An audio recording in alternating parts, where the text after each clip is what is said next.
करोगे नहीं है। तो अगर मैं ये पहले वाले टॉपिक की बात करूं, meaning and scope of accounting, तो यहाँ पे अकाउंटिंग की डेफिनेशन, बुक कीपिंग की डेफिनेशन। बुक कीपिंग में अकाउंटिंग के 5 चीजें करते हैं हम अकाउंटिंग में: record, classify, summarise, analyse and analyse, interpretation. तो ये क्या कि 5 चीजें होती है और सीए में आने के कारण छठवीं चीज भी आ जाती है, कम्युनिकेटिव। तो ये 6 एस्पेक्ट है अकाउंटिंग के। Actually it's accounting cycle. जैसे बेटा ट्रांजैक्शन होता है, फिर हम उसकी जर्नल एंट्री या सब्सिडियरी बुक में भेजते हैं, फिर उसको हम लोग लेजर में डालते हैं, फिर ट्रायल बैलेंस बनाते हैं। ये जो प्रोसेस है ना बेटा, ये है recording, classifying and summarising, trial balance तक। फिर हम जो बैलेंस शीट फाइनल अकाउंट बनाते हैं, पीएनएल अकाउंट, बैलेंस शीट, सब कुछ, दैट इज व्हाट बेटा एनालिसिस। वो क्या है बेटा? एनालिसिस है। और फिर एनालिसिस होने के बाद उसके रिजल्ट्स कंपेयर करते हैं हम लोग, पिछले साल से, इस साल से, अपने कॉम्पिटिटर से। सो उसको बोलते हैं बेटा इंटरप्रिटेशन। क्या बोलते हैं बेटा? इंटरप्रिटेशन। बोलते मीनिंग निकालना, क्या हुआ, क्यों हुआ, कैसे हुआ, दैट इज इंटरप्रिटेशन। और फिर एजीएम में हम पूरे दुनिया को वो पब्लिश करते हैं, दैट इज कम्युनिकेटिंग। ये 6 प्रोसेस है अकाउंटिंग में, ठीक है। फिर इसके बाद अगर आप इस पे देखोगे कि अकाउंटिंग शुरुआत कहाँ से हुई, बोलते रोमन राज्य के समय में भी था, चंद्रगुप्त मौर्य के समय में भी था, पर मेन जो व्यक्ति आया वो ल्यूका डी बार्गो पैसियोली। उसका देखो पूरा नाम अभी यहाँ पे और अलग है। Luca Pacioli is the Franciscan flyer, बोल दो मर्चेंट क्लास। ये उसका बुक था, उसमें उसने डेबिट क्रेडिट वर्ड दुनिया को उसने दिया है, Luca de Borgo Pacioli. And debit is not the shortcut of debit, DR is not the shortcut of debit. Debit recorded, credit recorded. आज ही पता चला बुना, हमको लगता था क्रेडिट का सीआर तो डेबिट का डी क्यों नहीं है। तो डेबिट का डी नहीं है वो, DR is debit recorded, CR is credit recorded. कभी गलती से 11 में भाई बहनों ने पूछ लिया तो मत बोलना, गब्बस असंच असतं।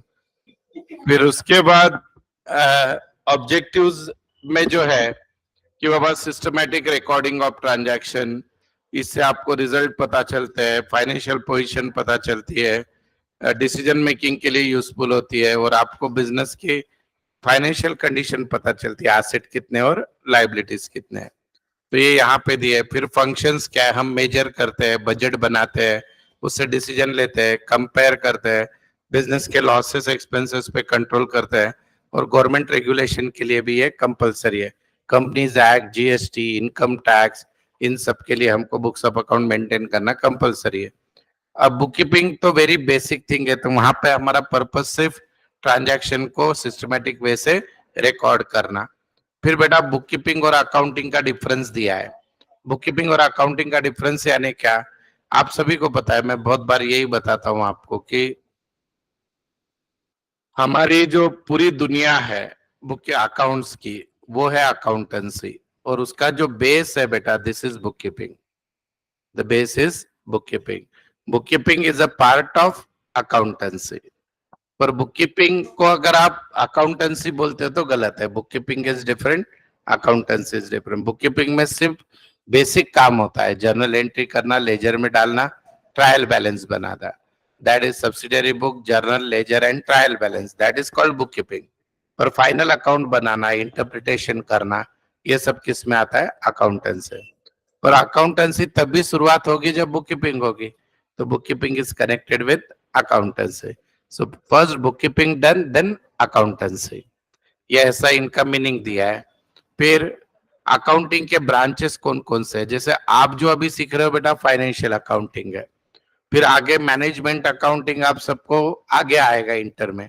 पर आपको एक नॉलेज के लिए बता देता हूँ क्या होता है। हमको लगता है कि फाइनल अकाउंट यानी खत्म, पर एक्चुअली फाइनल अकाउंट यानी स्टार्ट। तो फाइनल अकाउंट आने के बाद उसके अलग अलग टाइप से उसका पोस्टमार्टम किया जाता है, इंटरप्रिटेशन किया जाता है, रेशियो निकाले जाते हैं, कैश फ्लो स्टेटमेंट निकलता है, फंड फ्लो स्टेटमेंट निकलता है, फिर उसके बाद बेटा कॉमन साइज स्टेटमेंट में, ऐसे बहुत सारे फाइनेंस के टूल है, और उससे जजमेंट आता है कि बिजनेस का फ्यूचर क्या है। तो उसको मैनेजमेंट अकाउंटिंग तो इतना वास्ट और अच्छा सब्जेक्ट है। इवन समझो आपको एक उसकी झलक देना है तो बताऊंगा मैं कि समझो बजाज कंपनी है ऑटोमोबाइल, वो पल्सर गाड़ी बनाने के लिए टायर एमआरएफ से ले रही है। अब बजाज को डिसीजन लेना है कि टायर हम खुद बनाए कि एमआरएफ से ले, तो इसका भी कैलकुलेशन मैनेजमेंट अकाउंटिंग में होता है। या समझो बेटा बिग बाजार या समझो डीमार्ट है, उनके 3 ब्रांचेस है, 2 ब्रांच में प्रॉफिट आ रहा है, एक में लॉस आ रहा है, तो उनको डिसीजन लेना है कि इसको बंद करे या कंटिन्यू करे। That is again come under management accounting. Business में कितना सेल करने के बाद कितना प्रॉफिट मिलेगा बिना किसी अदर एस्टिमेट के, बीईपी से आगे कब जाओगे, ये भी मैनेजमेंट अकाउंटिंग में पता चलता है। इसमें एक टॉपिक है मार्जिनल कॉस्टिंग। बिजनेस के बजट कैसे बनते हैं, ये भी मैनेजमेंट है। तो सबसे अच्छा सब्जेक्ट है नॉलेज के लिए मैनेजमेंट अकाउंटिंग। फिर बेटा एक ब्रांच है कॉस्ट अकाउंटिंग। जब फाइनेंशियल अकाउंटिंग वर्ल्ड में डेवलप हुआ तो उसको बहुत सारे लिमिटेशंस थे। क्या लिमिटेशंस थे? सबसे बड़ा, आपको बिजनेस का प्रॉफिट पता चल सकता है, प्रोडक्ट की कीमत नहीं पता चल सकती। मैं ये साल भर में 1 लाख पेन बेच रहा हूँ, मेरे बिजनेस का प्रॉफिट 10 लाख है, लेकिन मेरी एक पेन कितने में बन रही है, ये आपके फाइनेंशियल अकाउंटिंग में पॉसिबल ही नहीं है, पर यूनिट प्राइस। तो उसके लिए दुनिया में कौन सा सब्जेक्ट जन्म लिया? Cost accounting. तो कॉस्टिंग में जो है हर प्रोडक्ट की कॉस्ट निकाली जाती है, हर सर्विस की कॉस्ट निकाली जाती है। फिर समझो मैंने पेन की फैक्ट्री डाल दी, बहुत अच्छी पेन बना ली, अब मुझे इसकी प्राइस ठहराना है, तो मैं क्या करूंगा? मार्केट में जाके दुकान में पूछूंगा कितने में, और अपनी 2 रुपए कम, ऐसे बेचूंगा क्या? What is the scientific method? I have to calculate its cost and accordingly I have to sell it. तो ये किस में स्टडी होता है बेटा? Cost accounting. तो फाइनेंशियल अकाउंटिंग के जो लिमिटेशंस थे उसके कारण जन्म किसका हुआ? Cost account. आपका डेटा आपका ही यूज होता है, पर उसका पर्पस क्या होता है? कॉस्टिंग निकालना। हम आज तक लाइफ में कितना गलत शब्द यूज कर रहे थे। दुकान में जाके पूछते दुकानदार को इसकी कॉस्ट क्या है, नहीं समझा जो? मतलब अभी आज के बाद ऐसे मतलब नहीं नहीं कॉस्ट सांगू नका प्लीज, हाँ सेलिंग प्राइस सांगा, सेलिंग प्राइस। वो भी अचंभित, उसको भी वही आदत हो गई, पर logically cost is different, selling price price is different, right? और उसके बाद नेक्स्ट वर्ड आता फार कॉस्टली आहे। Cost is what? प्रोडक्ट का जो कीमत होता है, मैन्युफैक्चरिंग कॉस्ट। तो ये कॉस्टिंग में, और कॉस्टिंग का एडवांस सब्जेक्ट है बेटा मैनेजमेंट अकाउंटिंग। कॉस्टिंग से भी आगे मैनेजमेंट आगे, इसलिए ये दोनों सब्जेक्ट आपको इंटर में है, 100 मार्क, 50 मार्क। फिर सोशल रिस्पॉन्सिबिलिटी अकाउंटिंग है, एचआर अकाउंटिंग है। ये सोशल रिस्पॉन्सिबिलिटी अकाउंटिंग में जनरली क्या होता है बेटा? सोशल अवेयरनेस पे बिजनेस का क्या ये होता है, बोलता आपके जो बिजनेस से बाय प्रोडक्ट निकलते हैं, ज्वाइंट प्रोडक्ट, उससे नेचर पे क्या इम्पैक्ट होता है, उसकी वैल्यू क्या है, ओवरऑल सोशल में उसका क्या इम्पैक्ट होता है, ये सोशल अकाउंटिंग है। फिर एक चीज हमारे अकाउंट में काउंट नहीं होती है डे 1 से, आपके ह्यूमन की वैल्यू। बोलो समझो हमारे यहाँ पे ओंकार की वैल्यू मेरी नजर में 1 करोड़ का आदमी है, तो मैं बुक्स ऑफ अकाउंट में लिख सकता हूँ क्या? हाँ दीपेश सर 50 करोड़ के आदमी है, मैं लिख सकता हूँ क्या books of account? Vaibhav sir 200-300 crore के आदमी है, ईमानदारी में, ईमानदारी और वजन दोनों में, तो मैं बुक्स ऑफ अकाउंट में नहीं लिख सकता हूँ, बराबर है। सोनाली मैम 1000-2000 करोड़, पर बुक्स ऑफ अकाउंट में लिख सकता हूँ क्या? नहीं। हमारे गुंजन सर -20 करोड़ में। पर मैं वो बुक्स ऑफ अकाउंट में नहीं लिख सकता, बराबर है। You are getting the point है? तो ह्यूमन की भी वैल्यू निकाल सकते हैं, that is human resource accounting, ठीक है? तो वो भी क्या कि ये होता है। फिर आप जब अकाउंटिंग डेटा बनाते हो तो इतने लोगों को यूजफुल होता है। एक तो किसको यूज होता है? जिसने आपके बिजनेस में पैसा लगाया। फिर एम्प्लॉय को कैसे यूज होता है बोलो? हमारी मांगे पूरी करो। वो कहां से पूरी होगी? बुक्स ऑफ अकाउंट देख के उसको समझा मालक गाड़ी पे गाड़ी ले रहा है, बड़ा पगार है। देन लेंडर्स, साहूकार लोग, वो आपको कर्जा कब देंगे? आपकी फाइनेंशियल कंडीशन देख के देंगे कि दाढ़ी वाड़ी क्या है, कपड़े अच्छे पहन रहे बोल के देंगे? नहीं। फिर सप्लायर और क्रेडिटर भी आपको गुड्स कब देंगे? जब अच्छा आपका पेमेंट साइकिल है, अच्छा पैसे। कस्टमर को क्या फायदा होता है बुक्स ऑफ अकाउंट से? कस्टमर को क्या फायदा होता है बुक्स ऑफ? हाँ, अभी समझो बेटा एक एप्पल का फोन है 1.5 लाख का, सेम फीचर वाला फोन आप चाइना में चले जाओ, उससे भी अच्छे फीचर्स आपको 20,000 में मिल जाएगा। हाँ 20,000, वो भी ज्यादा बोल रहा हूं मैं। तो फिर आप वो लोगे क्या? क्यों नहीं लोगे? आपने को पता है कि ये कंपनी का कोई अस्तित्व नहीं है, इनके शोरूम नहीं, सर्विस नहीं, कुछ नहीं। तो बिजनेस का जो गुडविल है, वो देख के कस्टमर प्रोडक्ट लेता है, तो कस्टमर के लिए भी बुक्स ऑफ अकाउंट इंपॉर्टेंट। हम देखते ना ISO 9002, कोई कंपनी वारंटी दे रही लेकिन साले तेरा ऑफिस ही नहीं बचा तो मैं क्या करूं, वारंटी लेके करूं क्या? तो दैट इज इम्पोर्टेंट। तो चाइनीज प्रोडक्ट जो होते हैं इसके लिए उसकी प्राइस कम है लेकिन nobody buy, why? Because there is no warranty. तो कस्टमर के लिए बुक्स ऑफ अकाउंट भी इंपॉर्टेंट है उस व्यू से। गवर्नमेंट आपके टैक्सेस डिसाइड करती है, देश का GDP निकलता है, देश की ग्रोथ पता चलती है, GST कलेक्शन पता चलता है, that is again books of account का। पब्लिक को अभी देखो हमारे इंडिया की क्या खूबी है, अभी वो परसों रात में वो न्यूज था कि बाबा हिंडसबर्ग का रिपोर्ट आया, अभी मार्केट कल क्रैश होगा, बराबर है? हुआ क्या? नहीं हुआ। तुम्हारे मेरे पास सबके मिलके 10 लाख के भी शेयर नहीं है, लेकिन अपन उस पर 6 घंटा गप्पा मारे हैं। इसमें से आधे के डीमैट अकाउंट में है, तो हिंडसबर्ग साले कहते आता मरना देश जाना, लेना देना क्या है तेरे को? लेकिन फिर भी पब्लिक डोमेन में भी बुक्स ऑफ अकाउंट अडानी के देखने की इच्छा हो गई आपकी, तो दैट इज अगेन सेम। और मैनेजमेंट सबसे ज्यादा तो यूज ओनर को होता है, management is a owner, right? फिर बेटा relationship of accounting with other discipline, बोलो this is Navneet sir and Deepesh sir, फिर this is Navneet sir and half Vaibhav sir, stats है ना वो। फिर again remaining half Vaibhav sir, तो देन ये हमारे madam Bayati madam, right? And then ये कौन है? फिर आधे बचे हुए दीपेश सर, राइट? तो लाइक दैट। तो this is the connection of accounting. बोलते आपको पढ़ना है भाई, मैं तो ऐसे ही बता रहा हूँ, मैं तो मुझे थोड़ी एग्जाम देना है। अब अकाउंटिंग के लिमिटेशंस है, मालूम है क्या आपको? सबसे बड़ा लिमिटेशन क्या है मालूम है किसी को अपने फाइनेंशियल अकाउंटिंग का? Anybody in the class? Biggest limitation of financial accounting?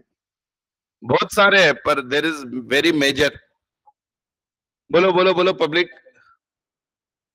आज जैसे लेक्चर 2 ही है, बोले इतने लोग गायब हो गए। ओए चलो बोलो, नहीं बोलोगे?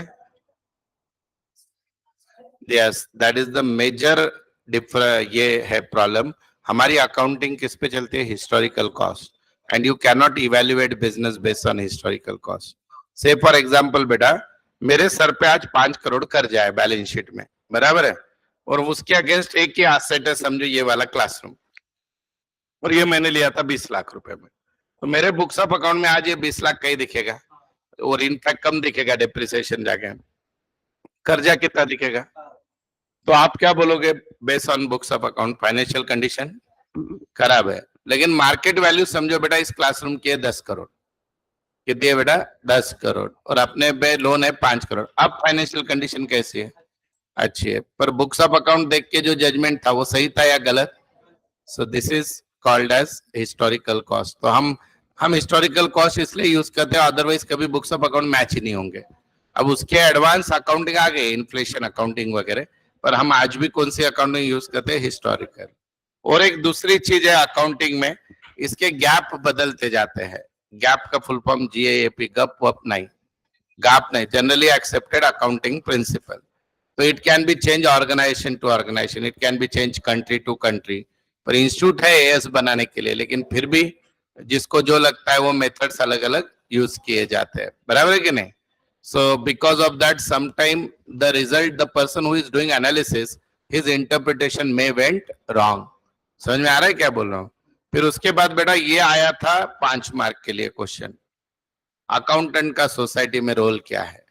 एक ही भाषा में बोलना है, सिंपल, तो ये दर्पण झूठ ना बोले। बोलते अकाउंटेंट ने बिजनेस की ट्रू एंड फेयर व्यू दुनिया के सामने रखनी चाहिए। बोलो about the profit, about the financial. अगर अकाउंटेंट ही मिसलीड करेगा तो दुनिया को उसमें अंडरस्टैंडिंग गलत होगी, इन्वेस्टर फंस जाएंगे, गवर्नमेंट फंस जाएंगे, सब लोग। So that is the major role of accountant in the world. Not only accountant, chartered accountant का भी वही रोल है, ठीक है? अभी अकाउंटेंट किस किस सर्विस में मेंटेन करते हैं हम बुक्स ऑफ अकाउंट? ऑडिट करते हैं। इंटरनल ऑडिट और स्टैट्यूटरी ऑडिट में फर्क पता है क्या बेटा? सुना है कि नहीं कभी? नहीं पता? सुना है पर पता नहीं। स्टैट्यूटरी इस वर्ड का मीनिंग क्या होता है बेटा? स्टैट्यूटरी इस वर्ड का मीनिंग, आप लॉ सीख रहे हो ना, स्टैट्यूटरी यानी क्या? स्टैट्यूट, स्टैट्यूट यानी कायदा। अभी इनकम टैक्स में इतना टर्नओवर होने के बाद ऑडिट कंपलसरी है, ये किसने बोला है? इनकम टैक्स एक्ट बोलता है। जीएसटी में इतने टर्नओवर के बाद ऑडिट कंपलसरी, ये क्या जीएसटी बोलता है? कंपनीज को ऑडिटेड रिकॉर्ड रखना है, ये कंपनीज लॉ बोलता है। तो दीज ऑल आर कंपलसरी, अगर आप ये नहीं कर रहे तो उसके लिए शिक्षा है, दैट इज स्टैट्यूटरी ऑडिट। और आपको ऑडिट करने के पहले एज अ ओनर बिजनेस पे कंट्रोल चाहिए, तो आप बोला मेन ऑडिटर आके चेक करेगा तब करेगा, मैंने एक इंटरनल ऑडिटर अपॉइंट कर बोला तू पहले सब अच्छे से चेक कर ले। So this is called as which audit? Internal audit. तो बड़े बड़े कंपनीज में इंटरनल ऑडिटर पहले आते हैं, वो पूरा मैक्सिमम काम स्टैट्यूटरी ऑडिटर का अच्छा कर देते हैं। फिर स्टैट्यूटरी ऑडिटर आके खाली कायदे की चौकट में क्या नहीं है उतना देखता है। So internal audit is not a statutory audit, statutory audit is compulsory audit, internal is not compulsory. फिर बेटा टैक्सेशन पर्पज है, हमको अलग अलग टैक्सेस भरने, मेजर टैक्सेस जीएसटी और इनकम टैक्स। फिर बेटा मैनेजमेंट अकाउंटिंग, जैसे मैंने बताया आपको कि बिजनेस के बड़े बड़े डिसीजन, प्लानिंग, बजटिंग, बीईपी, ये सब किसमें सिखाया जाता है? Management account. ये सब अकाउंटेंट के रोल है बेटा। और सबसे बड़ा तो रोल क्या है अकाउंटेंट का? Financial advice. आपको बिजनेस को बताना है भाई क्या करना है क्या नहीं। आप सब लोग जब सीए बनोगे तब ये सारी चीजें करनी है आपको। और देन अदर सर्विसेज। फिर बेटा चार्टर्ड अकाउंटेंट इन इंडस्ट्री, ये भी शॉर्ट नोट आई थी। बोलो चार्ट अकाउंटेंट का रोल अलग, चार्टर्ड अकाउंटेंट का अलग। फिर chartered accountant in public sector, PSU में क्या रोल है आपका? फिजिकल पॉलिसीज बोल दो, जो गवर्नमेंट के पॉलिसीज बनते हैं उसमें क्या है? Economic growth. ये दीपे सर आ गया अभी, ठीक है। तो ये है हमारा पहला टॉपिक। तो अभी अब जरा डेंजर जोन में आप सब लोग आने वाले हो आज से, और आप नहीं करते हो तो मैं पढ़ाने वाला नहीं, हो गया सिलेबस खत्म। तो अभी मैंने 15 पेजेस, ये बहुत इजी थे ऐसे टाइम पास वाले, सारे ऐसे नहीं खत्म करूंगा। ये तो बहुत 11th का था, पहले सिखाया भी बोल दो, ये बहुत चिल्लर था। इसके की पॉइंट्स इंपॉर्टेंट थे, बराबर है। तो आपको क्या करना है बेटा, अपना क्लास सोमवार से गुरुवार होता है, मस्त पैकी एक नई नोटबुक लेना है फ्राइडे से। ये पूरे जितने भी मैंने पढ़ा है ये पूरा लिख के निकाल, 15 तो पेज है। रोज 2-2 3-3 पेज आप नहीं लिखो। अगर आपकी इच्छा लिखना है तो एक बार लिखोगे तो याद रह जाएगा, नहीं लिखोगे आपकी इच्छा। तो आपको मंडे को, मुझे हर मंडे को बताना है ये। तो अभी एक टॉपिक हो गया, उसका उतना ही करना है, फिर नेक्स्ट वीक में और एक लूंगा, उतना ही दूंगा। ऐसे थ्योरी के 6 टॉपिक हमको पढ़ने हैं। ये देखो ना कितने टॉपिक है, 6-7 जितने भी, उसमें के कुछ कुछ बहुत छोटे हैं बेटा। अभी ये पहले ही बड़ा था, इधर ध्यान दो बेटा। इसमें 20 मार्क मिलते हैं यार, ये 5-5 मार्क को शॉर्ट नोट आती है। अभी जितना भी पढ़ा ना, इसमें से एक शॉर्ट नोट 5 मार्क की फिक्स है, आज उस पेपर फोड़ते तुमसे। अभी जो अपन ने जितना पढ़ा उसमें का ऑब्जेक्टिव्स ऑफ अकाउंटिंग, या फिर रोल ऑफ चार्टर्ड अकाउंटेंट, या फिर दैट इज ऑब्जेक्टिव्स, ये अपना क्या बोलते हैं, limitations of accounting, branches of accounting, difference between book keeping and accounting, इसमें से कुछ ना कुछ आएगा। कितने मार्क के लिए? 5। तो हमारा अगर इतना पढ़ा वाला तो अपन इजीली लिख पाएंगे, नहीं तो ऑथर बनना पड़ेगा। तो ये अपना पहला है। अभी वैसे ही अपन नेक्स्ट लेक्चर में क्या करेंगे, नेक्स्ट वीक के मंडे को ये वाला पार्ट शुरू करूंगा, अकाउंटिंग कॉन्सेप्ट, प्रिंसिपल, कन्वेंशन। ये जरा डिटेल में लेना पड़ेगा, एक पूरा लेक्चर लगेगा। ये पूरा एक्सप्लेन करने के बाद आपको पूरे हफ्ते भर में जब टाइम मिले पूरा लिखना है। अब जो लोग नहीं लिखेंगे, एक दिन देखूंगा, 2 दिन, तीसरे दिन नाराज दिला के रिपोर्ट टाकेल, संपला विषय। क्योंकि आपको मैंने बोला प्रामाणिकता से, बच्चा पढ़ के आना रे भाई, बहुत ही। हाँ सर पढ़ लिया, कोई चेक पॉइंट ही नहीं है ना, तुमने पढ़ लिया है कि नहीं? तो the better way right at least once, ठीक है। तो राइटिंग प्रैक्टिस भी हो जाएगा। अब हम स्टार्ट करते हैं बेटा। यही सिस्टम रहेगा, ये 7 टॉपिक के साथ ये 6 टॉपिक का। तो जर्नल चलेगा अभी, इसके साथ ऊपर वाला, फिर लेजर लूंगा, फिर ऊपर वाला। Sir journal, ledger, trial balance भी आते हैं क्या? आए भाई एग्जाम में, जर्नल 10 मार्क का है। तो अभी जर्नल एंट्री आपको आती है, लेकिन और अपने को अच्छे से सीखनी है, ठीक है। So ready, all of you ready? चलो अभी इधर देखो, ध्यान दो।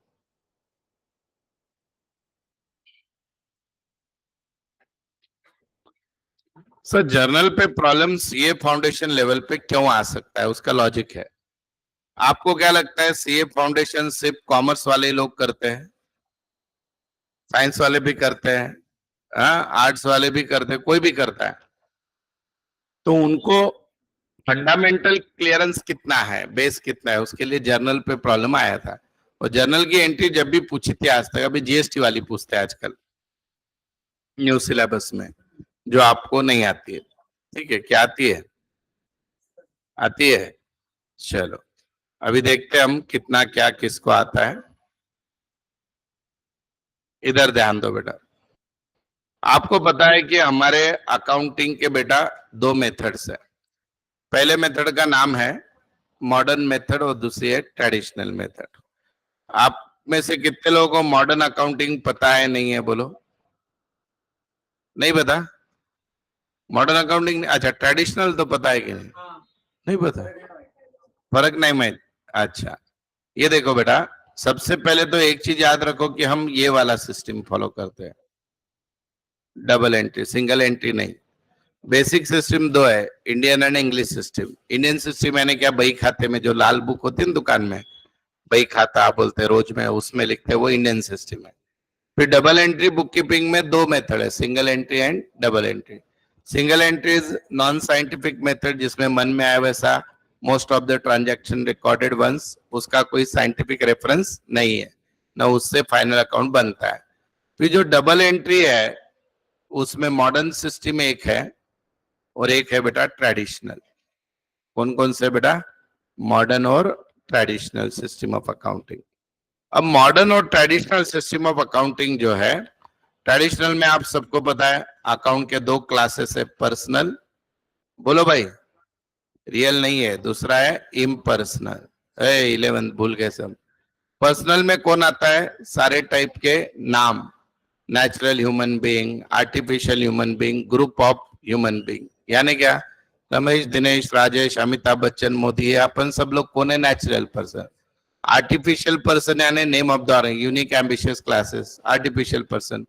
Bank of Baroda artificial person, SP college artificial person, Reliance limited artificial person. Even बेटा आप सबको कितना नॉलेज है पता नहीं मुझे, डेटर्स कौन सा अकाउंट है? पर्सनल है। Creditors, capital, drawings, outstanding salary कौन सा अकाउंट? क्यों बोलो? आउटस्टैंडिंग है, सैलरी तो नॉमिनल है, फिर आउटस्टैंडिंग सैलरी पर्सनल कैसे हुआ? और prepaid expenses, prepaid expenses personal है। आउटस्टैंडिंग इनकम पर्सनल है।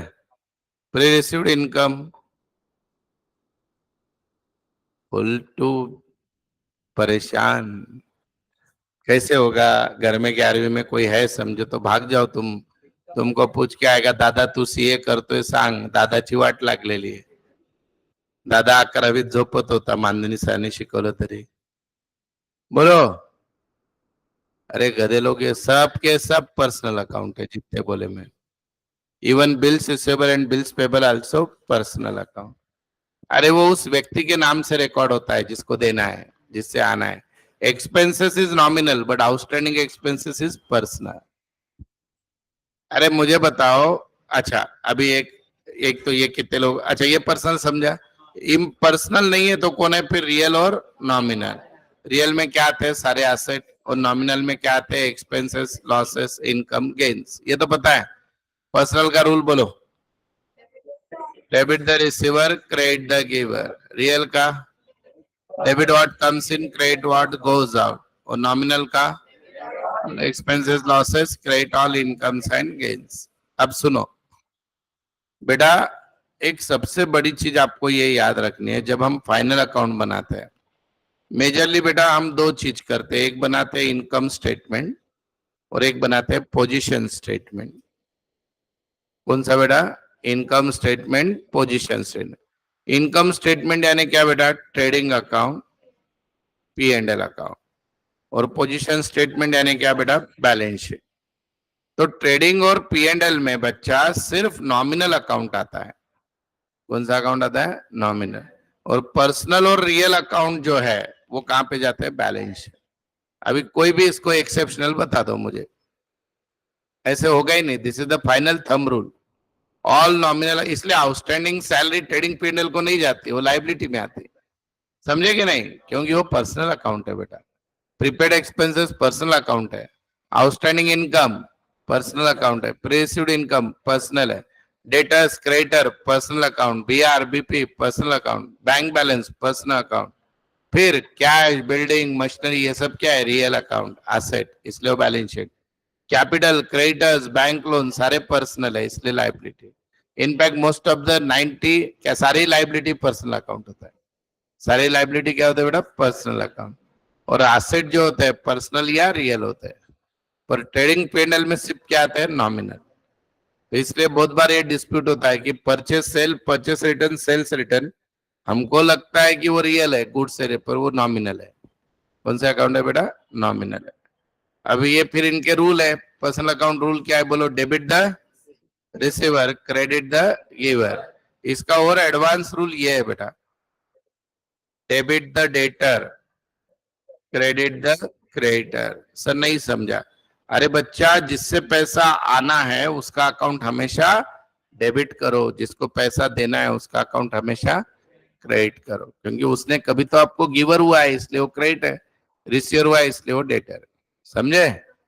उसके बाद आगे बढ़ते हैं हम लोग। अब बेटा मॉडर्न सिस्टम क्या है देखो। मॉडर्न सिस्टम आज तक कभी सीखा नहीं होगा तो सीख लो। मॉडर्न सिस्टम भी इजी है बेटा, आप सबको यूज हो सकता है। क्या है देखो, बहुत इजी है।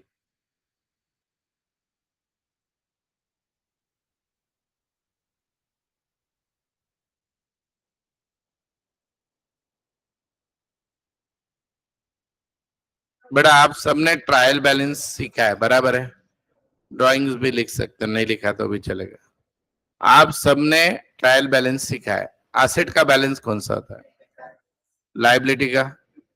अब ये भी नहीं आता तो मर जाओ, फिर जीने के भी लायक नहीं। Expenses, debit. इनकम बेटा, कैपिटल। और ड्राइंग्स, डेबिट। बस यही लॉजिक है। जिनका जिनका डेबिट बैलेंस लिखा हमने, एसेट का, एक्सपेंसेस का, ड्राइंग्स का, तो ये जब भी बढ़ेंगे, ये जब भी बढ़ेंगे तब क्या होगा बेटा? डेबिट होगा। फिर लॉजिकली ये जब भी कम होंगे तो क्या होगा? क्रेडिट होगा। सिमिलरली जिनका जिनका क्रेडिट बैलेंस लिखा है बेटा, राइट, वो जब भी बढ़ेंगे तो क्या होगा बेटा? क्रेडिट होगा। समझे? और जब भी कम होगी वो क्या होगा बेटा? डेबिट। बस इतना सिंपल लॉजिक। नहीं समझा सर? सुनो अभी। कैश पेड टू राम, इसमें से कैश कौन सा आइटम है? Asset, liability, expenses, income, capital या ड्राइंग?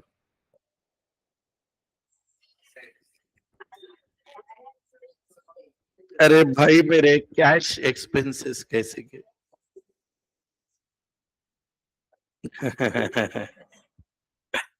अरे कैश कौन सा अकाउंट है? कैश तुम मत ऑफलाइन ना, मर जाओगे तुम। अरे बेटा कैश कौन सा अकाउंट, मैंने प्रश्न कुछ पूछा क्या तुमको? मैं क्या बोल रहा हूँ, कैश कौन सा अकाउंट है? Asset, asset. अब कैश पेड की, तो कैश बढ़ेगी या कम होगी? देखो, बढ़ेगी तो डेबिट, कम होगी तो कैश क्रेडिट होगा।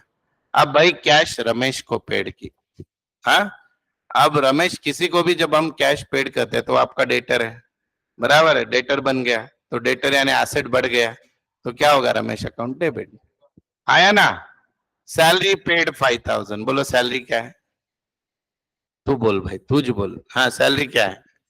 एक्सपेंसेस बढ़ गया तो एक्सपेंसेस क्या होगा? डेबिट। और कैश बढ़ी या कम हुई? कैश क्या है? एसेट, क्या होगा? क्रेडिट। इतना इजी है। इजी है ना? नहीं तो मॉडर्न अप्रोच, अच्छा टेबल बना लो, लिखो मॉडर्न अप्रोच।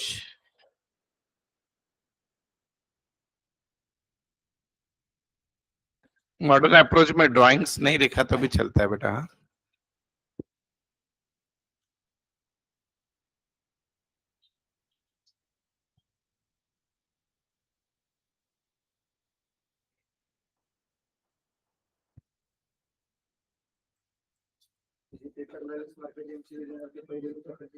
हा बेटा, आतापर्यंत तरी तसंच झालंय. पहिला चॅप्टर म्हणजे हे 7-7 युनिट दोन्ही. अरे छोटे छोटे युनिट आता वरचे वाचलेत ना आपण, तो 15 पेज वरून 20 मार्क नाही येणार राजा. त्यात 6 टॉपिक आहेत लहान लहान. हा त्यातलं येतं.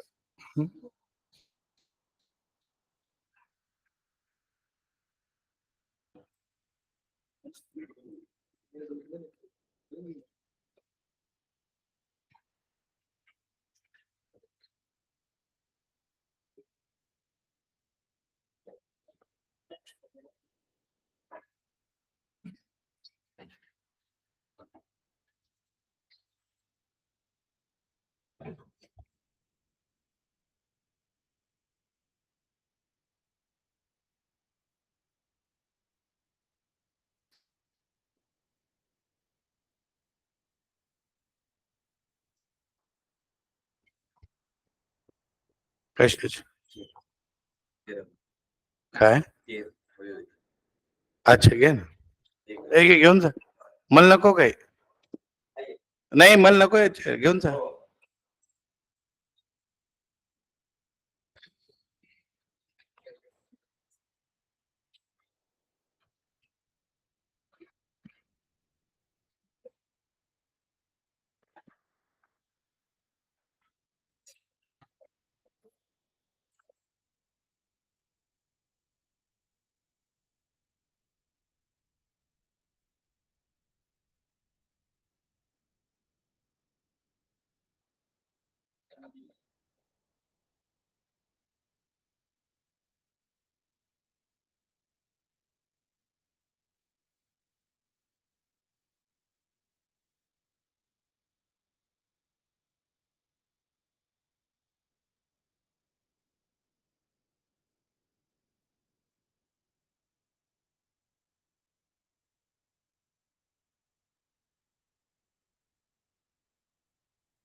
इसका जो बैलेंस होता है वो इंक्रीज होता है.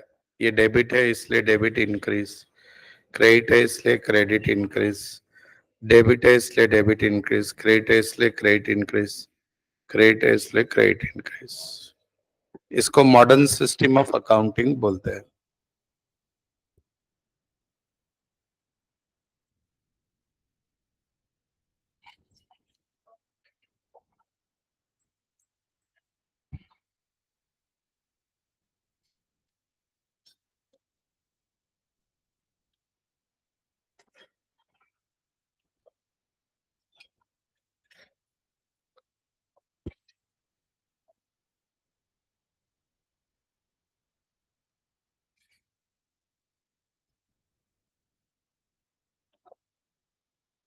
Modern system is easy than the traditional system. पर वो क्या हुआ है, हमारी प्रैक्टिस पूरी आज तक कौन से सिस्टम की चली है? ट्रेडिशनल. इसलिए हमको वो ज्यादा अच्छा लगता है. बराबर है ना?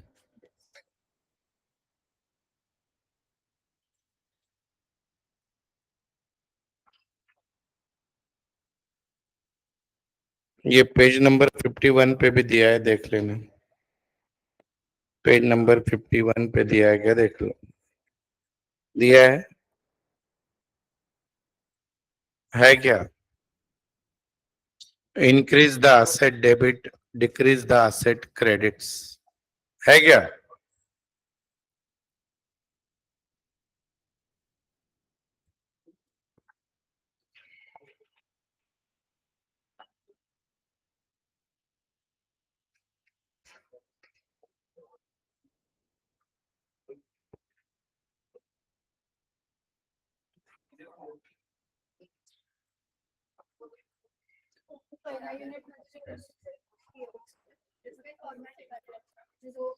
नाही, असं नॉर्मल लिहायचं. Try to write it content wise, म्हणजे डोंट इलॅबोरेट मोर.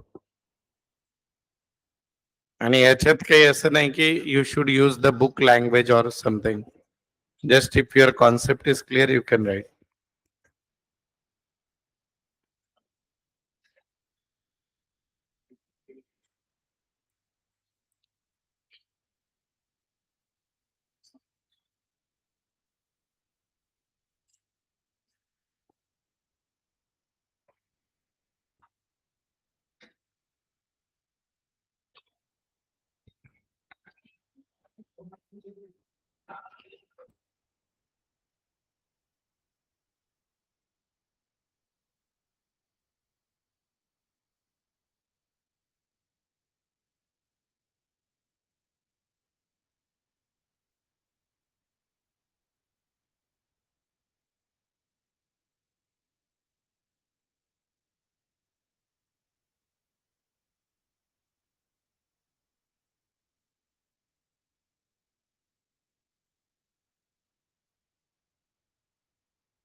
सचिन, या लोगो मध्ये आहे ना सिमेट्री फार चांगली आहे, खालून ओपन असल्यामुळे लॉसेस होतील.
Ask in the exam more than 2 marks. देखो अभी क्या है, 2 मार्काला पण नाही येणार रे बाबा. जस्ट अपन ओरली डिस्कस करते हैं, ऐसा प्रॉब्लम है पहला वाला. तो जैसे इन्होंने बोला कि इस ट्रांजैक्शन के इफेक्ट बताओ क्या होंगे, राइट? तो जैसे इसमें R started business with 5,000, right? तो बिजनेस में क्या आएगा? कैश बढ़ेगी, एसेट विल इंक्रीज, डेबिट, और कैपिटल भी बढ़ेगा, तो that is credit. Then second है ही परचेस फर्नीचर, तो फर्नीचर बढ़ेगा यानी एसेट बढ़ेगा, डेबिट, और कैश जाएगी, cash will be credit. Then बेटा पेड सैलरी टू क्लर्क, खर्चा बढ़ेगा, सैलरी डेबिट, और कैश जाएगी, एसेट कम होगा, क्रेडिट. देन है बेटा paid rent, same rent expenses, खर्चा बढ़ेगा, डेबिट, कैश जाएगी, एसेट कम होंगे, क्रेडिट. रिसीव्ड इंटरेस्ट, इनकम बढ़ेगी, इंटरेस्ट दैट इज क्रेडिट, और कैश आएगी यानी कैश बढ़ेगी, डेबिट. ठीक है, इसमें ऐसा नहीं होता एक बढ़ेगा तो दूसरा कम होगा, दोनों भी बढ़ सकते हैं, दोनों अलग अलग है ना. देन ये ऐसा लिखना था, ये टाइम पास है, ये कुछ जरूरी नहीं. अभी आगे देखिए नेक्स्ट. ये वाला एक एग्जाम्पल दिया, आप सभी को पता है बेटा कि हमारे अकाउंटिंग में हम लोग ड्यूअल एस्पेक्ट यूज करते हैं. Dual aspect means your total asset is equal to your total liabilities. Now your total asset means LHS, liability means RHS. अब बच्चा लायबिलिटी दो टाइप की है, एक है बाहर वाली और एक है घर वाली. Long that is outside liability and capital. Outside liability and capital. तो जैसे लोन लिया बैंक से, ये क्या है बेटा, आउटसाइड, और ओनर ने पैसा दिया, दैट इज कैपिटल। तो दैट इक्वेशन में हर बार आपका प्रॉब्लम टैली होता है। जैसे यहाँ पे एग्जाम्पल है, देखो इक्विटी क्या है, बोलो इक्विटी क्या है, इक्विटी इज, अरे इक्विटी इज एसेट, देवा, अरे इक्विटी कैपिटल होता है रे गधे लोग, लाइबिलिटी वो भी कौन सी, ओनर्स लाइबिलिटी। फिर बेटा लॉन्ग टर्म लाइबिलिटी और करंट लाइबिलिटी किसकी है, आउटसाइड है। फिर नीचे सारे देखते हो तो क्या है बेटा, एसेट। तो your LHS is equal to RHS।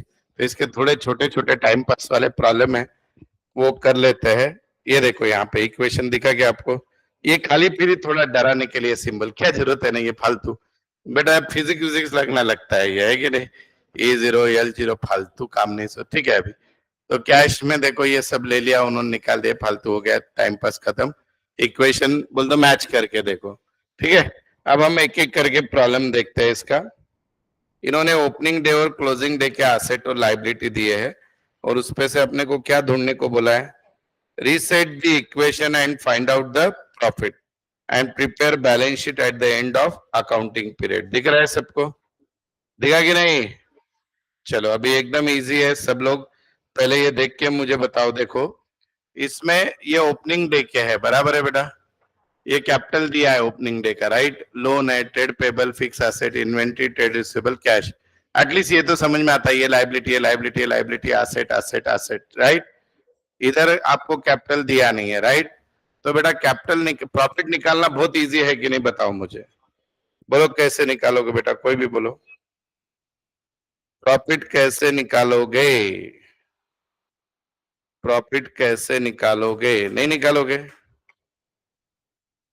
बोलो रे देवा, भैया मेरे प्रॉफिट कैसे निकालोगे। अच्छा पहले इक्वेशन बताओ, इसको बहुत लंबा चौड़ा लिखना पड़ता है पहली बात तो। देखो एक एक इस टॉपिक के कॉन्सेप्ट समझो। देखो E0 यानी पिछले साल का कैपिटल, E1 यानी करंट ईयर का कैपिटल, E फॉर इक्विटी। फिर बेटा वैसे ही A0 पिछले साल के एसेट, A1 बोलो करंट ईयर के एसेट, फिर वैसे ही और क्या रहेगा, लाइबिलिटी ना, हाँ, लाइबिलिटी को L0 L1। ये समझे कि आपको क्या क्या यूज किए, 1 यानी करंट, 0 यानी प्रीवियस। तो अभी यहाँ पे ध्यान दो, यहाँ का E0 कितना है, कैपिटल 51 है या नहीं, ये निकालना है, इसको पेंडिंग लिखता हूँ। A0 ये तीनों है कि नहीं बेटा, एक ही सेकंड, ये बहुत ज्यादा गंदा दिख रहा है। हाँ अभी बोलो क्या क्या लू, A0 में बोलो वैल्यू, बोलो ना बेटा, 12,800, हाँ 22,600, हाँ 17,500, हाँ 15,300, बोलो 68,200। फिर बेटा A1 बोलो, दीज आर द A1, बोलो क्या क्या है, 12, हाँ हाँ 17,500 पक्का, बराबर बोल रहे हो क्या, 15,600, 68,700। L0 बोलो लाइबिलिटी 720, अच्छा 720 है, कहाँ पे 20, अच्छा सॉरी 68,720। अभी L0 बोलो बेटा, लाइबिलिटी, आउटसाइड लाइबिलिटी यानी लोन और ट्रेड पेबल, बोलो लोन और ट्रेड पेबल। अरे बेटा L0 यानी लास्ट ईयर के बेटा, 11,500, 5 बोलो 17,200। L1 बोलो 11,500, बोलो 17,300। अभी यहाँ पे ध्यान दो, आप सबको पता है बेटा A0 is equal to L0 plus E0, हाँ या ना, अरे बोलो बराबर है ना, लाइबिलिटी प्लस है, तो A0 is how much, 68,200 is equal to L0 is how much, 17,200, E0 is equal to 51, बताओ बेटा, LHS is equal to RHS है, आया ना? Sorry, LHS is equal to RHS, आया ना? है। अब उन्होंने क्या बोला है, अभी ऐसे ही क्या करना है बेटा आपको, A1 is equal to L1 plus E1 रहेगा कि नहीं? अब क्वेश्चन है कि E1 निकालना है। क्या निकालना है बेटा? E1 निकालना है, निकाल सकते हैं। और E1 निकला तो प्रॉफिट निकलेगा, because difference between 2 years capital will be profit. तो बोलो A1 की टोटल क्या है? 68,720। L1 की क्या है बेटा? 17,300 है। तो बचा हुआ E1 रहेगा कि नहीं? 51,420 बराबर है 51,420। यहां तक हो गया क्लियर? अब बेटा, therefore profit is a difference between E1 and E0, बराबर है ना? तो 51,420 में से बोलो 51,000 गया, 420 ये आ गया प्रॉफिट। अब इस पे से बैलेंस शीट बनानी है। ये पहले लिख लो इतना पर, कितना टाइम पास है ना? अब है तो है, मैथमेटिक्स का फील दे रहा हूं मैं।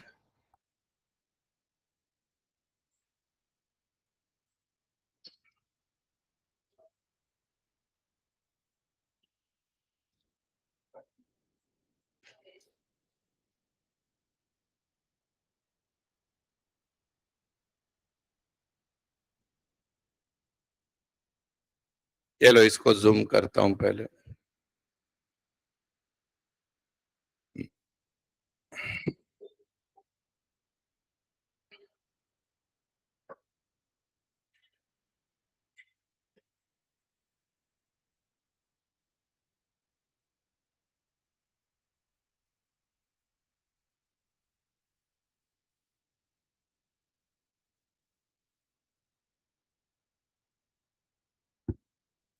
पूरा इंस्टीट्यूट का मटेरियल पूरी एक बार सिखा रहा हूँ वापस सब, अभी भी नहीं सीखे तो कुछ नहीं होगा।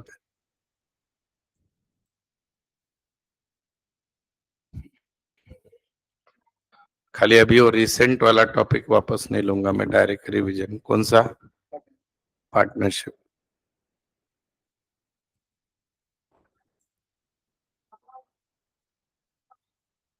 वैसे भी फ्राइडे सैटरडे चल ही रहा है डबल, है कि नहीं?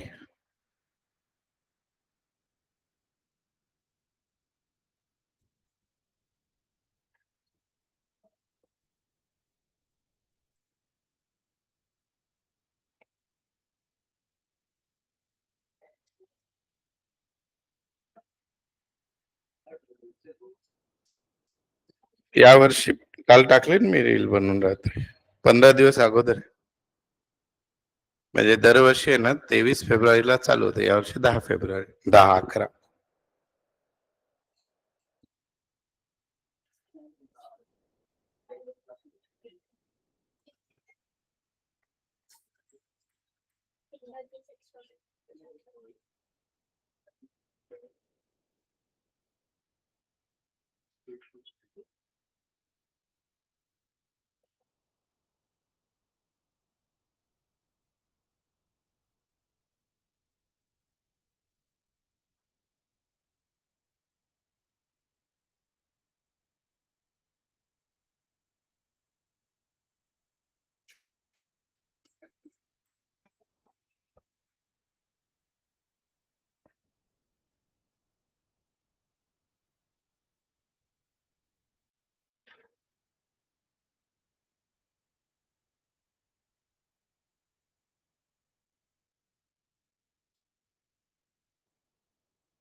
हो गया बेटा?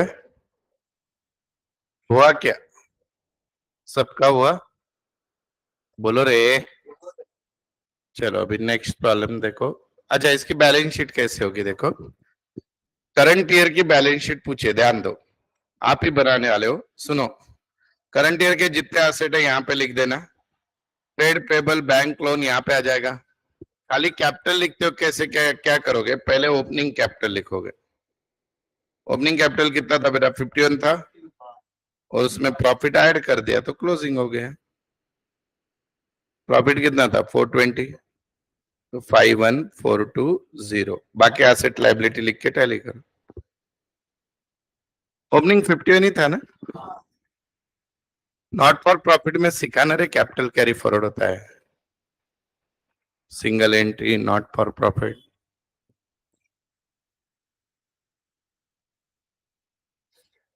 आज जल्दी फ्री होने वाली है पब्लिक है। क्या टॉर्चर किया कि मैम को डायरेक्ट एडमिट हो गए। मैम कल तबीयत खराब हो गई मैम की। हाँ अभी आएंगे एक दो दिन, पता नहीं, तुमने ज्यादा सताया शायद। हाँ कुछ हो गया तो उनके ससुर जी बहुत डेंजर है, हाँ, तुम्हारा नाम ही बोलूंगा मैं। हाँ इन्होंने बहुत ज्यादा मेंटल स्ट्रेस दिया उनको, बोल के तबीयत खराब हो गई, तुम सब लोग और सोनाली मैम।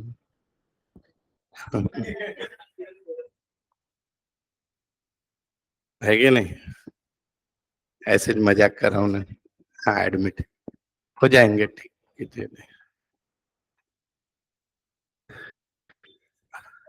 पर्याप्त सबूतों के बेसिस पे तो एडमिट है।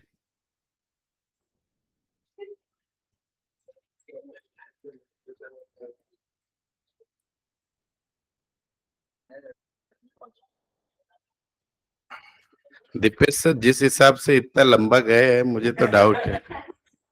हाँ,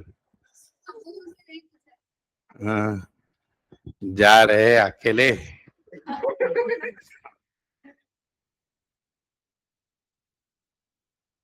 है कि नहीं, पहली बार लिए इतनी लंबी छुट्टी, उन्होंने नहीं लेते दीपेश सर। तो मैंने भी उनको कुछ भी नहीं रोका, जाओ बोला जाओ, कुछ टेंशन, बिंदास, हम बढ़िया बढ़िया।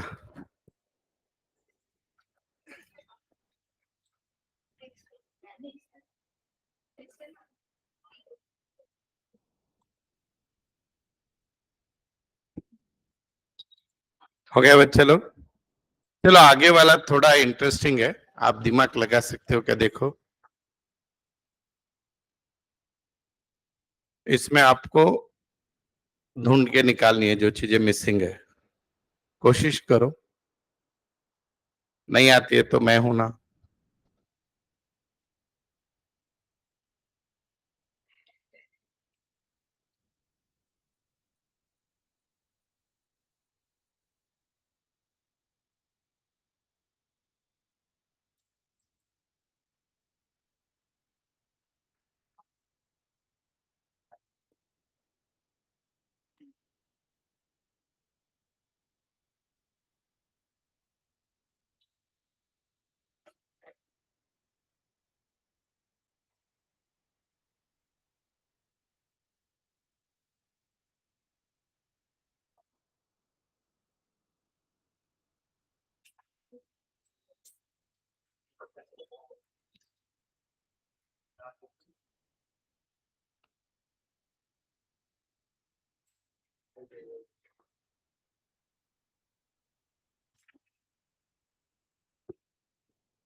कोशिश करो, इजी है, दिमाग लगाओ, दिमाग लगाओ, आ जाएगा, सबको आ जाएगा।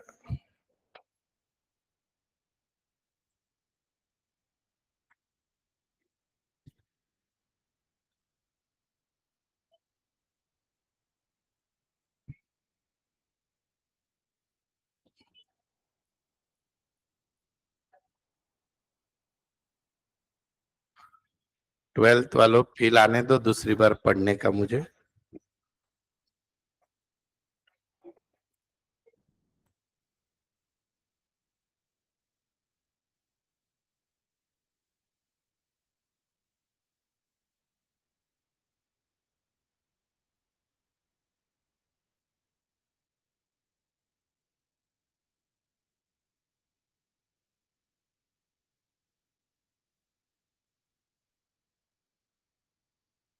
ऑनलाइन वालों जिंदा हो क्या?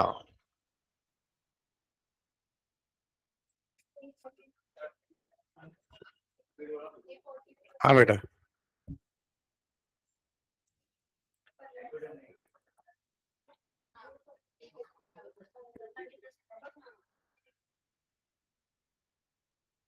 खुश।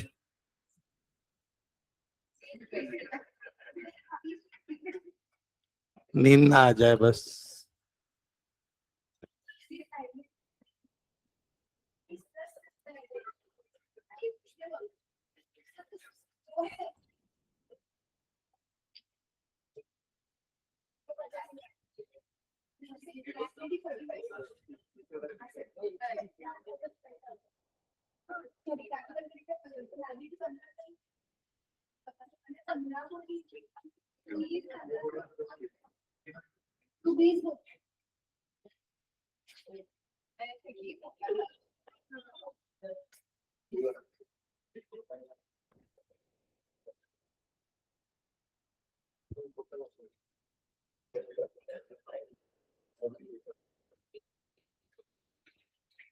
हुआ क्या बेटा?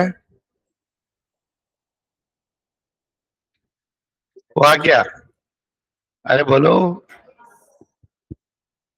तो यहाँ पे जो है एसेट, बोलो कैसे निकाला आपने, बताओ। पहली स्टेप क्या की? ये देखो, टोटल लाइबिलिटीज 50 है, कैपिटल 35 है, तो इससे लाइबिलिटी कितनी आ जाएगी? 15। और अगर ये 15 है तो 15, ये अगर टोटल लाइबिलिटी 50 है तो टोटल एसेट भी 50 होंगे, आया ना? तो सी और बी आ गया कि नहीं, बताओ। अब उसके बाद liability at the beginning of the year 12 है, बराबर है। Asset of the beginning of the year पता नहीं, प्रॉफिट पता है, तो उससे क्या करोगे बोलो अब? आपको क्लोजिंग कैपिटल पता है कि नहीं? 35, उसमें से 5 गया तो ओपनिंग कैपिटल 30 हो गया, बराबर है। और ओपनिंग कैपिटल 30 है, ओपनिंग लाइबिलिटी 12 है, तो बोलो ओपनिंग एसेट 42। ओपनिंग एसेट कितना आएगा? 42। समझा या नहीं? समझा या नहीं? ये देखो बेटा, टोटल लाइबिलिटी 50 थी, तो आउटसाइड लाइबिलिटी और क्लोजिंग कैपिटल 35 था, तो आउटसाइड लाइबिलिटी विल बी 15। और अगर total of the liability is 50, then total of the asset also 50, आया ना? और क्लोजिंग कैपिटल 35 है और प्रॉफिट 5 है, तो ओपनिंग कैपिटल 30 रहेगा। तो ओपनिंग कैपिटल पता चल गया आपको, और आपको लाइबिलिटी दी है, तो कैपिटल और liability is equal to total asset 42, आया ना? चलो, भगवान को मालूम कितना ही एसेट। चलो आगे जाते हैं। अब ये अपना कौन सा सिस्टम है? ट्रेडिशनल। ट्रेडिशनल में क्या होता है? Personal, real and nominal, right? Debit the receiver, credit the giver. Debit what comes in, credit what goes out. Debit all expenses, losses, credit all incomes and gains. अभी आगे बढ़ते हैं। अभी ये सबको पता है, आया ना? अकाउंट क्या होते हैं और कैसे इफेक्ट होता है। अभी जर्नल का प्रोसेस, जर्नल ऐसे बनता है, ये कुछ जरूरी नहीं। ये चिल्लर चिल्लर एंट्री दी है सब।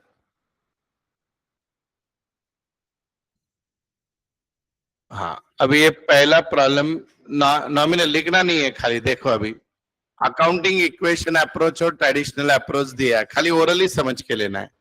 रेडी हो बेटा सब लोग? देखो अब, साहिल इंट्रोड्यूस कैपिटल थ्रू बैंक, बराबर है। तो अगर मैं ट्रेडिशनल अप्रोच से एंट्री करूंगा तो Sahil's capital is personal account, bank also personal account. Capital is giver, bank is receiver, capital credit होगा, बैंक डेबिट होगा। अगर ये मैं मॉडर्न अप्रोच यूज करूंगा तो क्या होगा? कैपिटल इंक्रीज तो क्रेडिट हो गया, और बैंक इंक्रीज तो भी डेबिट हो गया, राइट? एसेट है वो। Then cash withdrawn from Citi bank 200, cash withdraw की। अब पर्पस दिया नहीं है बिजनेस के लिए या पर्सनल के लिए, तो भी एज्यूम बिजनेस के लिए, तो एंट्री क्या होगी? कैश आएगी, कैश इंक्रीज डेबिट, या cash comes in debit and bank is the giver, या बैंक डिक्रीज इसलिए क्रेडिट। नेक्स्ट है loan from, loan of 500 taken from Y, liability बढ़ गई, लाइबिलिटी क्रेडिट होगी, कैश आ गया, कैश क्या होगा? डेबिट। देन नेक्स्ट है salary paid for the month 2022 300 and 100 is still payable for the month of March. इसकी एंट्री कौन बोलेगा बोलो? ये अच्छा है ट्रांजैक्शन। ऑनलाइन वाले तुमको भी अलाउड है बेटा, ऐसे एकदम अलग मत हो जाओ क्लास से। बोलो, मुझे इसकी एंट्री बोलो फोर्थ वाले। Salary account debit, outstanding salary account debit. हाँ, गधे लोक गधे. मला एंट्री सांगा रे, काय टाकणार मला शिकू नका, मला उत्तर सांगा. क्या सैलरी अकाउंट डेबिट कितना? 300 के 400? 400. हाँ आगे. Yes, salary account total 400 debit, पैसा गया 300 टू कैश, और अभी भी देना बाकी है 100, तो आउटस्टैंडिंग सैलरी 100. आगे furniture purchase 500, furniture account debit to cash. कुछ दम है इसमें? नहीं.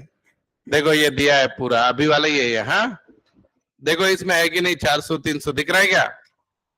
अभी आगे, अब पहला प्रॉब्लम स्टार्ट जर्नल का. Very difficult problem, you all can start. कोई भी अप्रोच लगाओ, कुछ भी करो, एक छूट आज, मंगलवार स्पेशल ऑफर. क्या? नरेशन मत लिखो, नरेशन मत लिखो, बस और क्या कर सकता हूँ इसे. स्टार्ट. क्या क्या हुआ बेटा? एंट्री करना है, जर्नल एंट्री सबको. अच्छा सबको पता है ना भाई, परचेस हमेशा क्या होता है? सेल्स, परचेस रिटर्न और sales return. Purchase sales, purchase return, sales return कौन से अकाउंट है? पर्सनल, रियल या नॉमिनल? बोलो. इजी लगने के लिए रियल है पर है नॉमिनल. क्या है बेटा? नॉमिनल है, बराबर. और ऐसे 3 एंट्री होते हैं बिजनेस में, जब हम सीए के लेवल में परचेस अकाउंट को क्रेडिट करते हैं. परचेस को क्या करते हैं? Credit. Goods distributed, free sample, owner ने गुड्स लिया, बराबर है. गुड्स लॉस बाय फायर, क्योंकि वो कॉस्ट प्राइस पे गुड्स जाता है, इसलिए उसको परचेस को क्या करते हैं? क्रेडिट. कुछ याद आया? जाने दो. लिखो इसके आंसर. लिखो लिखो लिखो लिखो लिखो लिखो. कितने मिनट में कर लोगे भाई? 5-10 मिनट. Very good. ऑनलाइन वाले कुछ तो ऐसा एक आधा लेक्चर आता है जब सब कुछ अपने को करने आता है.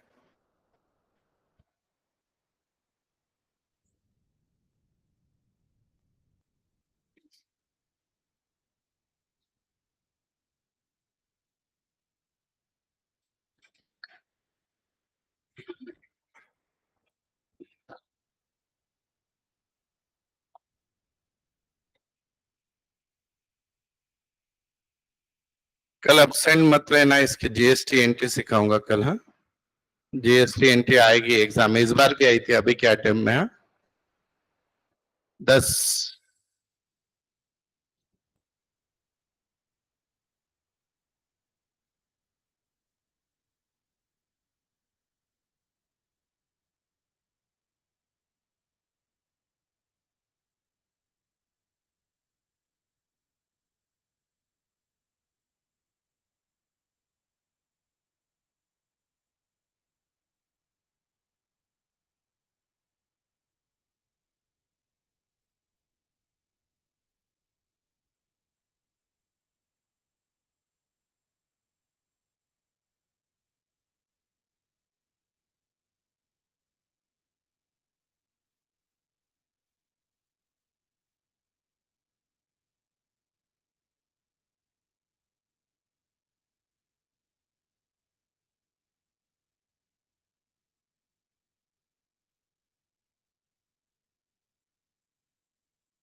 चलो करो फटाफट।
चलो हो गया क्या बेटा? कहां तक आई लड़ाई? कितने इजी इजी ट्रांजैक्शन है, क्लास 11 वाले हैं सारे। हो गए? चलो देखो first one, Ajit started business with capital 4 lakh. बोलो जनरल एंट्री। कैश या सीए में बैंक ज्यादा यूज करते हैं हम, cash oblique bank account debit to capital account, या Ajit capital. He withdrew cash for business from bank. बोलो कॉन्ट्रा एंट्री यही है, cash account debit to bank. Next, he purchase goods by making payment through bank. बोलो purchase account debit to bank. Next, he sold goods 16,000 and received payment through bank. बोलो bank account debit to sales. Next, purchase furniture and paid by cheque. बोलो furniture account debit to bank. यहाँ पे purchase नहीं आएगा, हाँ goods नहीं है ये।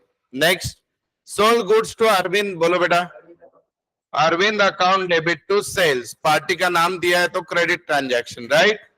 Next, he purchase goods from Amrit. बोलो purchase account debit to Amrit account. He return goods to Amrit. बोलो Amrit account debit to purchase return 500। अब जरा ध्यान से देखना, he received from Arvind 2300 in full settlement. बेटा इसके पहले अरविंद का ट्रांजैक्शन हुआ था या नहीं? कितना रुपए का हुआ था? बोलो 2400 का हुआ था, दिख रहा है ना। तो अरविंद का ट्रांजैक्शन 2400 का हुआ था, अब वो 2300 देके बोल रहा है जय महाराष्ट्र, बराबर है। तो 100 रुपीज क्या हो गया? डिस्काउंट। बोलो कैश अकाउंट डेबिट 2300, आगे discount allowed account debit 100 to Amit account 2400। Amrit okay. He received from, जो भी है बाबा अरविंद, अरविंद हाँ। He withdrew goods for personal use. बोलो entry. Drawings account debit to goods मत लिखो, परचेस लिखते हैं। क्या लिखते हैं? परचेस। ये इंटरव्यू में पूछा था क्वेश्चन हमने, परचेस कभी क्रेडिट होता है? कोई है? डेबिट ही होता है। परचेस कब क्रेडिट होता है? Goods lost by fire, advertisement, free samples and goods withdrawn by owner. Then next देखो, आगे ही withdrew cash from business for personal use, चिल्लर है। Drawings account debit to cash. He paid telephone charges, telephone charges account debit to cash. Amount paid to Amrit in full settlement 9450। इधर ध्यान दो, यहाँ पे 10 था बेटा, दिख रहा है? 500 का रिटर्न किया था, 9,500, 9,500 का सेटलमेंट 9,450, तो डिस्काउंट 550 नहीं है, 50 है। तो लिखोगे एंट्री क्या? Amrit account debit 9,500 to cash 9450 to discount received 50 rupees, to discount received 50 rupees. Next, paid stationery 200, rent 5,000, salary 2,000 from bank. बोलो, stationery account debit 200, rent debit 5,000, salary debit 2,000 to bank 7,200। Last, goods distributed by free sample. बोलो, advertisement account debit to goods नहीं लिखने का, purchase लिखने का। इसका logic पता है ना? Because it's at cost price, इसलिए हम गुड्स नहीं लिखते, परचेस। अब एक चिल्लर क्वेश्चन है इसके बाद का, छोटा सा ओरली कर देंगे, then that's it for today. देखो क्या बोला है, कितना इजी है एकदम। बिल्डिंग ट्रेडिशनल अप्रोच से कौन सा अकाउंट है? एसेट यानी कौन सा है बच्चा? का है? अरे रियल अकाउंट है, एसेट है यानी क्या है? रियल है। और अकाउंटिंग इक्वेशन अप्रोच से क्या है? बिल्डिंग एसेट है। देन परचेस कौन सा अकाउंट है? नॉमिनल है, और हमेशा क्या होता है? डेबिट होता है। और traditional approach, accounting equation approach से परचेस को हम लोग एक्सपेंसेस पकड़ते हैं, राइट? देन अभी खाली ये वाला ही बोलो अपना, ट्रेडिशनल अप्रोच। हाँ, बैंक फिक्स डिपॉजिट क्या है? एसेट यानी रियल अकाउंट है। रेंट एक्सपेंसेस यानी नॉमिनल अकाउंट। अभी आगे वाला गलत दो answer. Rent outstanding personal account है, outstanding rent, prepaid rent, pre received income, outstanding, all are personal account, not nominal account. रहेगा क्या याद? क्यों? व्यक्ति के नाम का होता है वो, बराबर है। अगर मैंने स्टाफ को सैलरी नहीं दी तो मैं सैलरी आउटस्टैंडिंग वो व्यक्ति के नाम से लिखूंगा। So outstanding expenses, outstanding income is not the nominal account, they are the personal account. चलो नई चीज पता चल गई। कैश रियल, एनीबडी नोज ये एडजस्टेड परचेस क्या होता है? बोलो, किसी को पता है एडजस्टेड परचेस? कभी सुना है? परचेस माइनस ना, देवा, किसी को नहीं पता? किसी को नहीं पता ऍडजस्टेड परचेस? किसी को नाही पता? सांगितलं पण फार वर्ष झाले ना, आम्ही दुसऱ्यांदा शिकतोय सगळं, तरी येणार नाही आम्हाला। बोलो, अरे बेटा, जो लोग है ना क्लोजिंग स्टॉक ट्रायल बैलेंस में लिखते हैं, वो लोग परचेस में से क्लोजिंग स्टॉक को माइनस करते हैं, उसको क्या बोलते हैं? Adjusted purchase. क्या बोलते हैं? Adjusted purchase. जाने दो, बहुत साल हो गए। आगे, क्लोजिंग इन्वेंट्री क्या है? एसेट है। इन्वेस्टमेंट क्या है? Asset, real account. Trade receivable personal account. Sales tax payable, sales tax payable, liability यानी पर्सनल। अच्छा एकदम। Rent received in advance personally है, हे देवा काय होणार आमचं? प्रीपेड सॅलरी पर्सनल अकाउंट आहे। बॅड डेट्स रिकवर्ड अकाउंट, देवा, बॅड डेट्स रिकवर्ड अकाउंट। अरे इनकम हुई ना बेटा, नॉमिनल, नॉमिनल सगळे गोळीबार। Depreciation nominal expenses. और last personal income tax account. तो ड्राइंग्स है तो क्या हो गया? Personal account. पर्सनल नाम देके भी पर्सनल नहीं आ रहे, कितने थर्ड क्लास लोग हैं। हाँ हाँ हाँ, तो बोला ना मग। अरे प्रश्न क्या है बेटा? अकाउंट सा टाइप, ठीक है। तो ये टाइम पास वाले प्रॉब्लम खत्म हो गए। अभी है ना, जस्ट आगे का जीएसटी का पार्ट शुरू करने से पहले ये एक जो है, दिस इज फॉर होमवर्क, कर लोगे ये पक्का? अगर तुम नहीं करते हो तो बाजू में 11वीं वाले वो भी कर लेंगे, ये इतना इजी करोगे ना? फोटो खींच लो जिनके पास बुकलेट नहीं है, इजी है। तो कल हम लोग जीएसटी चालू करते हैं। जीएसटी बहुत इंटरेस्टिंग है, 11 में किया था तब समझ में नहीं आया होगा। अभी इस अटेम्प्ट में जो नया सिलेबस का पहला पेपर आया था, उसमें जर्नल एंट्री आए थे 10 मार्क के, जीएसटी वाली, ठीक है। तो कल सब सीखेंगे आईजीएसटी क्या है, एजीएसटी क्या, इनपुट क्या मुसीबत है, आउटपुट क्या मुसीबत है, और उनका नेट फिगर निकाल के टॅक्स कैसा भरते हैं, सब सब सब. ठीक आहे. बस उद्या आठवणीने दांडी मारायची, आपोआप सगळं कळेल. हं? चलो बाय बेटा. अच्छा अच्छा, 4 मिनट है अभी, जाने दो. 6 मिनट है ना, ये कर लो, फिर घर वाले पढ़ाई नहीं करने दिए तो नहीं क्या. आपको क्या लगा हम यहाँ पे करेंगे, घर पे भी नहीं करेंगे.